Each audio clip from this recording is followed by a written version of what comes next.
Et donne le coup d'envoi de ce Angleterre-Japon à Twickenham. Deuxième test de cette série automnale pour les Anglais face à ces Japonais qui ont fait trembler, qui ont fait vaciller le géant All Black il y a 2 semaines. Alors les Japonais, regardez tout de suite en action, sont-ils capables cette fois de retourner à l'Angleterre?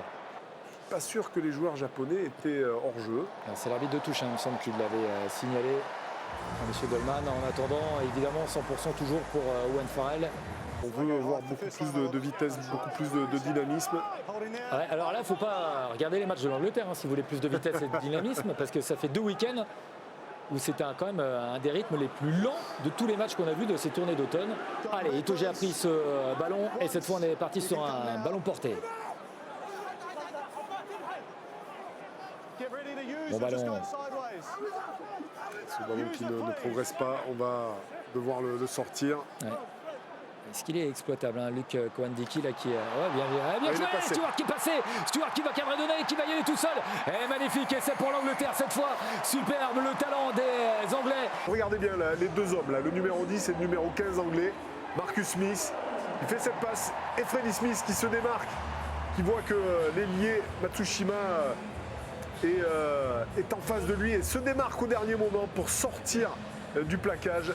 Et une fois que cet ailier est lancé, très difficile de pouvoir l'arrêter à quelques mètres de la ligne d'essai.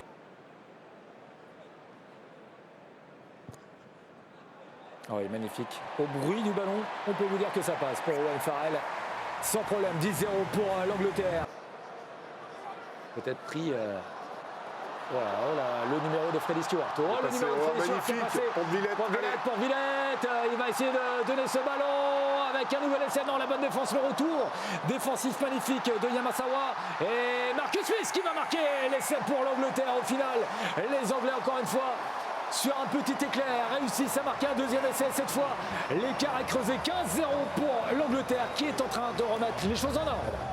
Encore une fois, Benoît, c'est Freddie Stewart là, à l'arrière de cette équipe d'Angleterre qui déclenche tout le mouvement initial avec, regardez, ce ballon récupéré en contre-attaque.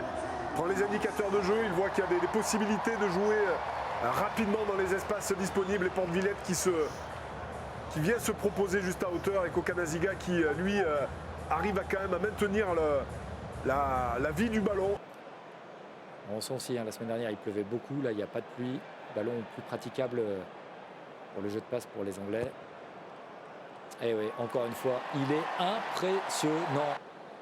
Yamasawa, très séduisant, le numéro 10 japonais depuis le début du match. Grosse activité défensive et offensive. Là, normalement, ça doit passer et ça va passer.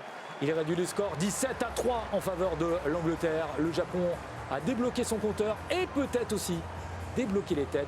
Va jouer maintenant sans complexe. Le match est en train de s'accélérer, de se lancer complètement. Allez, les Japonais vont y trouver leur compte là avec Leight qui a trouvé l'espace, qui va allonger. Il a retrouvé ses jambes de 20 ans. Leight, l'ancien capitaine qui a réussi à donner. Riley qui va accélérer. Et un gros pont carrément. Il peut prendre le ballon. C'est un essai japonais à quelques centimètres. Incroyable, Matsushima qui ne peut se saisir de la balle. Il y aura un avantage pour les Japonais. Mais quelle action encore des Japonais. Quelle action d'envergure. Il y aura un carton, Benoît. Il y aura une faute d'anti-jeu caractérisée là, qui va être sanctionnée, bien évidemment. Mais c'est ça, les Japonais. Ils sont capables de faire sauter le verrou à n'importe quel moment. Et en effet, Johnny May prend le carton jaune pour cette faute d'anti-jeu. Il leur reste quand même 5 minutes dans cette deuxième période en supériorité numérique. On peut penser que les Japonais vont mettre encore un petit peu plus de rythme pour essayer de dépasser la défense anglaise qui est vraiment amorphe. Itoje, libération de balle rapide. Il a vu un petit espace, un petit coup de pied dans la boîte, derrière, dans le dos, pour essayer de battre Yamanaka. Oh attention, Van den Iver, là depuis le début, il joue avec le feu, là. Ça fait plusieurs reprises, ballon récupéré. Côté, il y a la qui va pouvoir écarter, ça va faire essai pour les Anglais. Ça va faire essai pour les Anglais. Oh, il faut la donner à un moment donné, oui, quand même.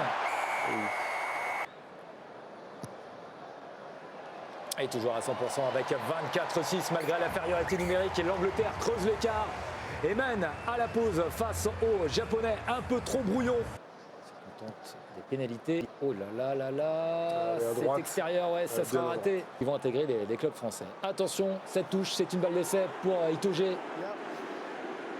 Bonne défense des Japonais.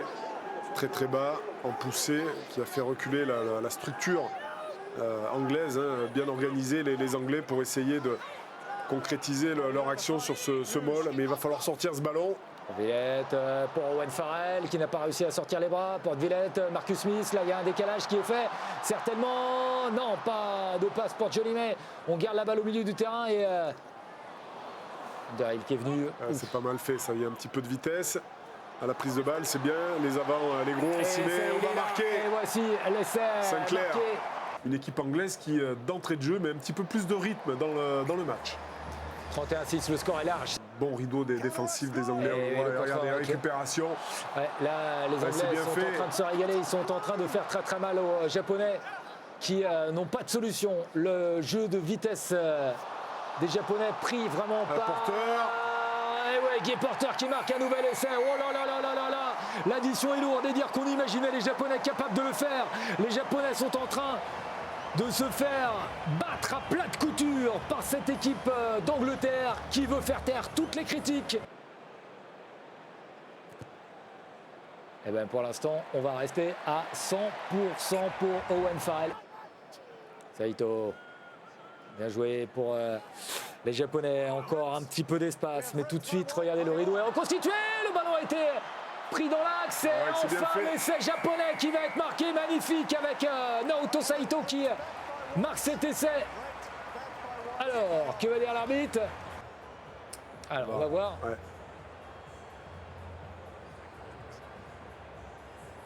C'est Burns qui prend ce ballon, qui crochette très très bien sur Porte-Villette encore, et derrière à Saito. Ballon, non, il n'y a pas de faute, pas d'en avant. Ce ballon qui, voilà, regardez, dans cette situation, Superbe. c'est un arrachage, donc il n'y aura pas d'en avant, et ce ballon est récupéré. Et au final, transformé, c'est bon. Mais demain, les All Blacks jouent en Écosse sur la chaîne L'équipe. On aura double dose de All Blacks demain. À ne surtout pas rater, grand après-midi de rugby avec Écosse-Nouvelle-Zélande. Allez, Jamie George peut-être pour son retour. Jamie George qui porte la balle et qui va s'écrouler. Non, il y aura du monde dessous. Il n'y aura pas essai. Non, regardez, Jamie George, là, il est soulevé, pris par les Anglais. Le ballon peut être exploitable. Non, ça sera sifflé. On va remettre. Ça, c'est du bon rugby. Un beau tas comme ça, là, Olivier. Là, on est sur du bon rugby. This man here, side entry, the ball's going forward with momentum.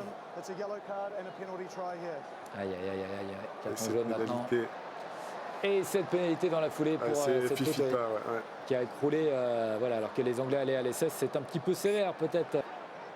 Et Marcus Smith qui... Alors ça aussi, il en est friand, Marcus Smith, les passes au pied pour aller vite sur l'aile. Il n'y a pas eu une grande efficacité quand même depuis le début du match dans le domaine. Oh là là, le rebond qui trompe pas Tsushima. Et l'essai peut-être pour Marcus Smith qui va récupérer le ballon. Ouais, nouvel essai pour les Anglais. Et Leach ne peut rien faire. Les Japonais battus par les rebonds, battus par l'intensité, battus par des Anglais qui croquent à pleines dents dans la revanche qu'ils prennent après le faux pas de l'Argentine. L'Angleterre rayonne à Twickenham, 50-13. Vraie correction pour le Japon, et c'est pas terminé, il reste 5 minutes. Introduction. Alors qu'est-ce qu'ils vont faire les Japonais sur cette dernière action? Ils vont quand même la jouer. Ils vont la jouer. Ils veulent encore tenter un coup. Attention de bien défendre. Matsushima face à Johnny May. Et le ballon qui va sortir est fait terminé.